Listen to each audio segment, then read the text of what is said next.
الفرحة الكبرى. المنتخب الأردني في أول نهائي في كأس العرب، كرة مباغتة والهدف الأول عالمي من أسامة طنان.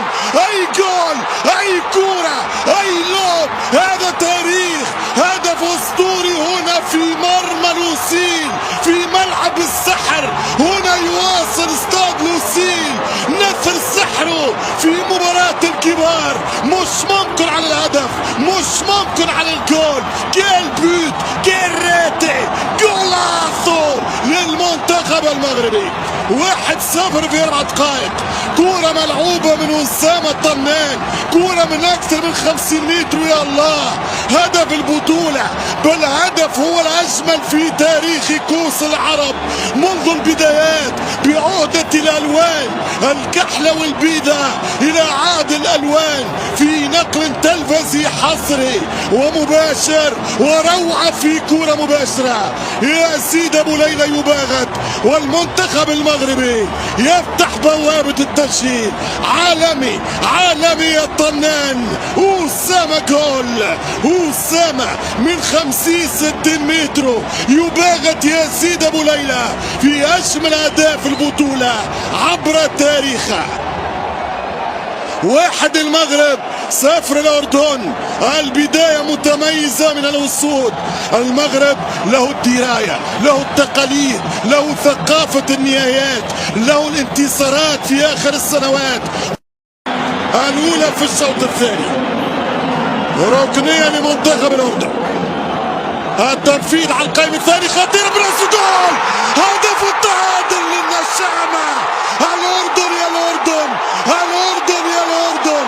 1-1، 1-1. الفينال ولع، الفينال اشتعل. أي كورة، أي عرضية، والرأسية من علوان، علوان 5 وخميس. هدف الخامس علي علوان بالجول بالراس، يعيد حسن عبد الفتاح إلى آمال التتويج بالكاس أمام النجم شيبو. 1-1. أي راسية، ضربة راس، هدف عالمي يا الأردن. علي علوان الجول. النشامة تحلق من جديد. هذا الأردن لا يستسلم، هذا الأردن لا يعرف طعم الخسارة. يلعب لل90، يقاتل على كل كرة. كيك جول، يطلع علوان ويضرب الراس، والكرة في شباك مادي بن عبيد. نهائي آخر، نهائي الأحلام، نهائي العرب المثير. البداية مغربية وتسألت أن يكون، واللي راح راح واللي جاي جاي، ما بعدش برشا. علي علوان، يمشي علي علوان، يحط الثاني. جول جول جول جول جول جول جول للنشامة. الثاني أردني، الثاني أردني. الأردن عاد من بعيد، الأردن عاد من جديد. أي شخصية، أي كاريزما، أي قتالية، أي أداء رجولي وبطولي. علوان في 6 أهدافه. إن كان للتعادل طعم الأمل، فإن في الثاني مذاق البطولة. الأردن 2 المغرب 1. وانتصف توقيت الشوط الثاني في صورة، يا الله يا لا من صورة. الأردن يبكي فرحا وانتظارا لآخر دقائق، والأسود يا مهداوي عندها 20 دقيقة للكامباك.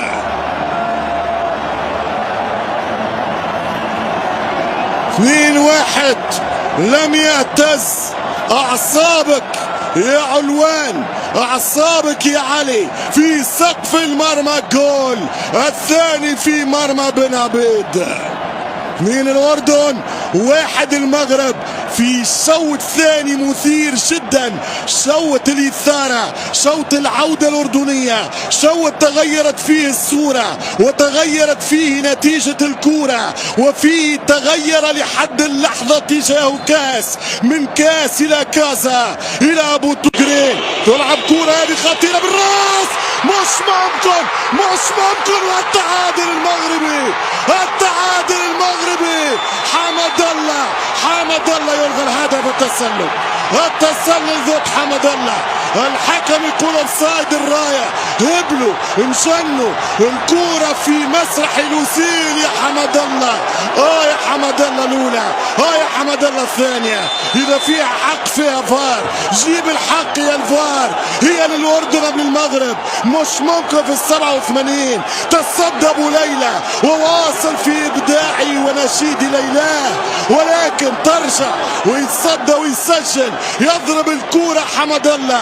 هدف التعادل من عبد الرزاق. لا لا لا لا لا لا، اظن انه مرضي كسر التسلل. هلا كسر التسلل محمود مرضي. مش ممكن على الكوره. يزيد اونو وحمد الله دوس، والنتيجه 2-2 في انتظار الفار. اذا هذا يحتسب الحكم الان. الفار في لقطه تاريخيه، في حكم نهائي وتاريخي، هي فيها تعادل الوصول. خطيرة الكرة القادمة من الأسود المغرب عن طريق بن تايب. ضربة رسولة، كرة ثانية والهدف الثالث عن طريق حمد الله. المخضرم جول. هي الصعيبة، هي اللقطة الصعبة، والهدف الثالث لمنتخب المغرب عن طريق الجوليادور، عن طريق الأسد، عن طريق القناص عبد الرزاق. حمد الله، عبد الرزاق بوزيشن، عبد الرزاق التمركز، عبد الرزاق الفتنة، عبد الرزاق الخبث الكروي، عبد الرزاق التمركز. يا رزاق يا حمد الله. عبد الرزاق جول. 3-2 الأسود، 3-2 الأسود. هل هي دعواتك يا جمهور؟ هل هي انتظاراتك يا الجمهور؟ دعوة فاستجابة فجول. كورة عن طريق حمد الله وعبد الرزاق في المرمى. من 3-2 للأردن إلى 3-2 للمغرب. الأسود تتقدم. شوف الهدف الثالث يصنعها المدافع مروان سعدان وحمد الله في الشبكة. جول. الزيارة الخامسة في هذا النهائي المجنون، الهدف الخامس في هذا النهائي المجنون، هذا النهائي التاريخي بين الأسود والنشامة. 3 المغرب، 2 الأردن.